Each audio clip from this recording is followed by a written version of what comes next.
Welcome back to Absolutely Marvel and DC, the channel that I, Sal, and Dylan get together to talk about your favorite TV shows, movies, discussions, and theories, and everything going on in the world of superhero media. Oh, I just created our catchphrase. Nailed it. That was even like 10. We're doing that every time, and I'll forget it next video. Yep. Anyway. Yeah. So today we're going to be talking about What If Episode 8. Reactions, thoughts, process, the whole 9 yards. Since it is only a 20-minute episode, I'm going to go over real quick, 2 seconds, what happened. It was the What If Ultron won. Ultron clears the entire planet, discovers the Beyonder exists, or the Watcher exists, and breaks out into the multiverse, and he's trying to fight against it. And the Watcher gets thrown back to see, well, we'll talk about the ending at the end of the video, but basically the Watcher gets thrown to a spot where an interesting idea comes up. Now, Sal and Dylan, I have a theory. Let's hear it. Happen next. I have a theory that I've been trying to get Dylan to let me make a video on for 4 weeks now. We made the video. Huh? We made the video. It's just different than what you wanted it to be. Oh, I wanted my version. And my theory is, and I can say this one without a shadow of a doubt now, we're going to get all the multiversal Avengers to fight Ultron. Yep. Do you guys see it coming? You know, I also have a theory that they're going to make another Spider-Man movie, and it's going to come out in December. So. I also have a theory that Venom is finally going to come out on October 1st. Yeah. The Venom's literally coming out in 3 days. Oh, I thought it was the 6th still. I need to get my tickets. I guess I'm seeing that tomorrow. Right. Yeah, no, I got my tickets for Saturday morning. So we'll do that video on Monday and you guys can see it then. But stay tuned. Let's get back to the topic at hand. What if? So this episode was interesting because it opened up with Black Widow and Hawkeye and then forgot they existed until the halfway point. Well, it's trying to do a lot of work, right? Because this episode is obviously it's part 1 of 2. I don't know if it even indicated it in the episode itself, but like, what else are they gonna do? Yeah. Next season, and you can just read the solicits, but they had to set up the Watcher, his power set, what he's up to, where he is, how Ultron can get the power he needs to, do what he's gonna do, and honestly, like, all Clint and Nat are doing is like traveling and getting information. So like you can get rid of them for the middle of the show and be like, right. they had to go to Siberia. Like, it was a lot of traveling. Let me ask you this: why Clint and Natasha? Why those two survived? I think it's just to show that humanity is doomed. Like, not to say that they suck, but like, there's no superpowers left that could easily just be like, all right, let's go fight Ultron, because they all tried and they all died. Exactly. So is that why it's always those two? It's always the humans. Right. Well, because we are that. Like, because we can then project ourselves onto those characters. It's just like, we have characters that need to be saved or helped by the new Avengers that Uatu's going to make. That's what we're doing. So, outside of that, generally I loved this episode for it because they gave it 2 episodes, obviously, but this episode is mostly just a lot of fighting with cool action sequences. You can tell a lot of the budget for the animation went to this episode in particular. And not to say that a lot of What If got better after the first 2 episodes, in my opinion. The second episode was okay, but like, it was by that Doctor Strange episode, I think we were all like, okay, I'm in. I don't care what happens now. I want to see what's going to happen. Right. So the show itself has been overall great. If I have to, I could drop a few episodes, but overall I've been loving it. But I don't know. This episode is weird because I was really digging it, but I don't feel like a lot happened.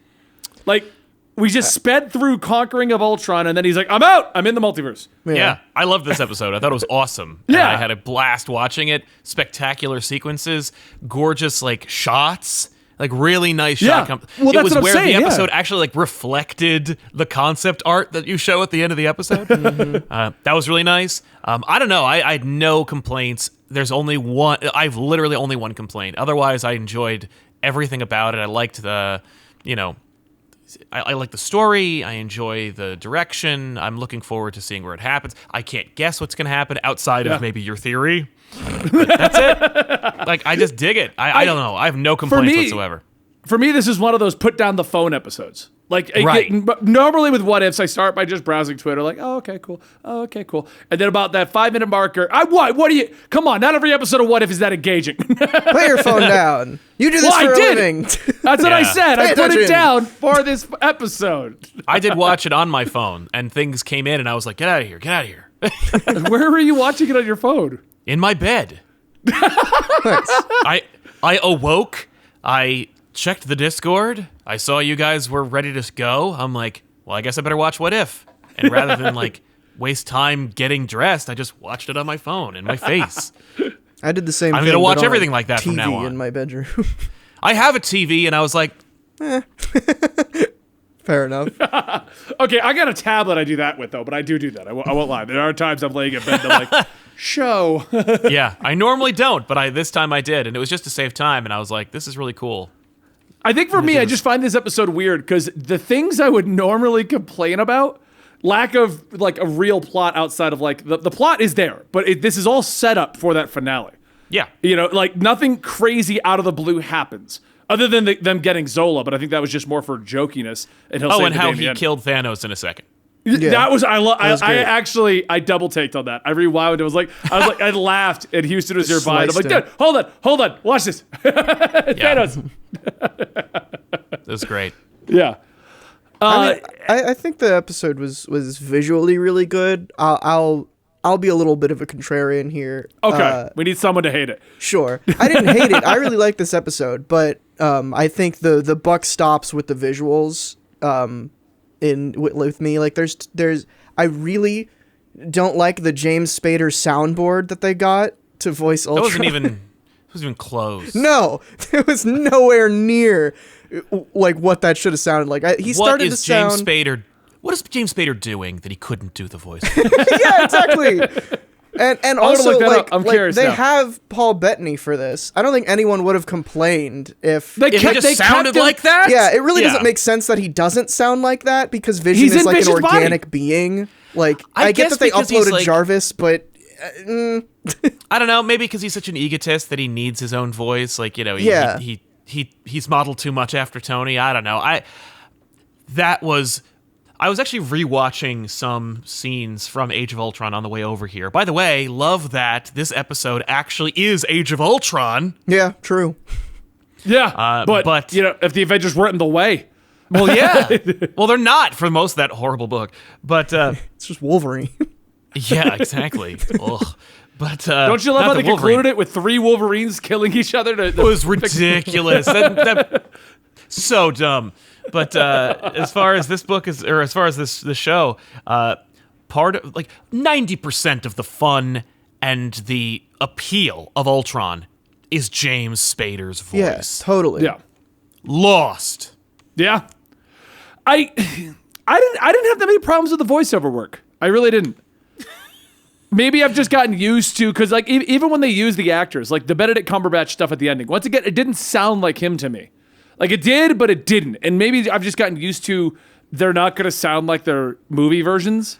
I think Yeah. it's just like for James Spader, like Sal, you were basically said that like James Spader has such a specific voice and such a specific cadence to which he portrays Ultron that Yeah. it's like they took. This is why I called it like a soundboard or like a bad text to speech. Is like they took James Spader's performance, which has all these dynamics, and they just flattened it.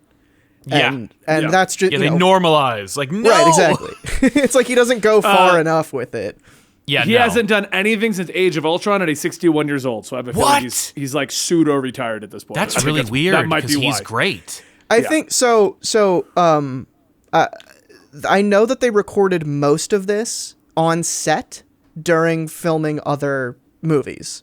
So it's possible Really? that they just didn't like reach out to They didn't James have a Spader booth because for him. Yeah, they didn't have a booth, and he wasn't under contract, so they were. Well, 'cause yeah, I'm pretty- he's dead technically, so why bring him back? yeah, it's like, you know, but still, like, you should have gotten him, especially for, like, I'm worried that the final confrontation he's going to be talking a lot, and it's going to be, Yeah. but, Well, and I'm like, that upsets me on a number of levels because I was kind of looking for, because I saw a poster with him on it, so I knew yeah, well, Ultron was and he's got the coming. gauntlet, and he's got the Yeah. gauntlet too. Yeah, Well, he is the Gauntlet.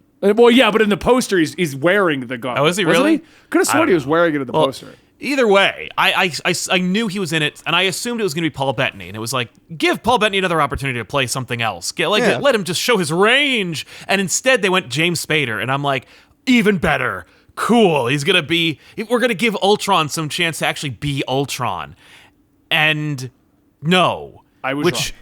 Which makes me sad because I was kind of hoping that like Ultron was going to go Annihilation in the movies and that we were going to have like Space Ultron. Yeah. And if James Spader won't stand in a booth, then there's no way he's going to be in this movie that like I just made up in my head.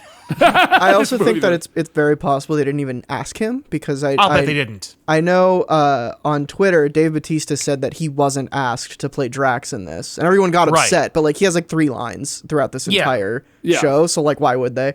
But it's very possible they just didn't. Also, I've heard that James Spader is kind of a chore to work with. I don't want to like tell tales out of school, but I've totally. heard that. Oh, really? Because I know you hang out with James Spader on the weekend, so. You and James Spader, you go golfing, talk about his time with Ultron. And he's hard to work with, let me tell you. Yeah, I mean, overall, I don't have any real major complaints myself. I didn't find the voice irritating. The story was a little short itself, but I mean, we had to get to it, and the fact that we're getting a second episode redeems that. Like, if they had ended it here with another cliffhanger, I would have been like, oh my God, like, that's that. Like, yeah. But I know we're getting more. In the Benedict Cumberbatch return, the evil Doctor Strange return, I liked that. Mm-hmm. What did you guys think about Watcher's armor? Like, wow.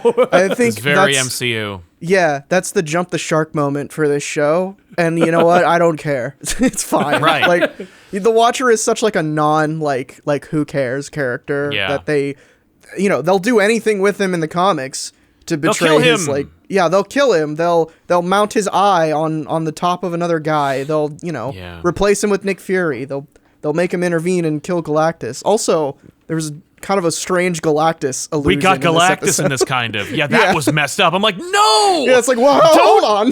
No, Wait, you don't. What did I miss? Ultron grows real big and they show him visually eating a universe, like chomping on it. Oh, yeah, like, I did see that. I didn't connect that with Galactus, though, so. Yeah, no, I was like, oh, no. Yeah, and the Watcher is fighting him, so it's like, Yeah. they know what they're doing. This isn't They a know what they're coincidence. doing. There's no way they didn't.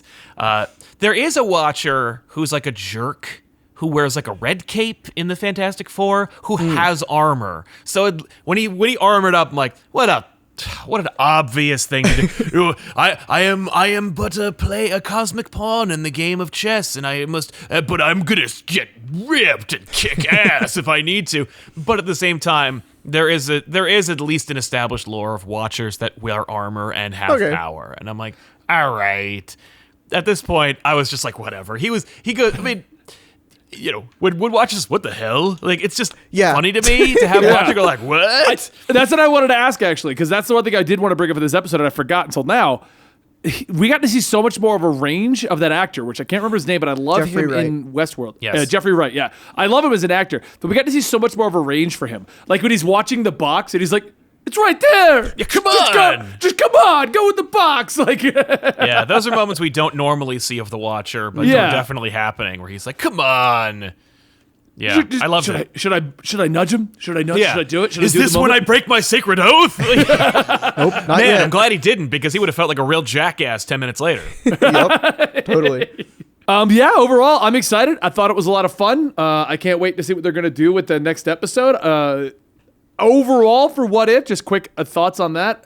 I thought it was a very good series. Every show's got its duds. I don't think they should have started with what in my opinion, was a dud, but I know, Sal, you loved it. I loved it. I just think they should have started with something stronger. But I think it was one of the strongest ones.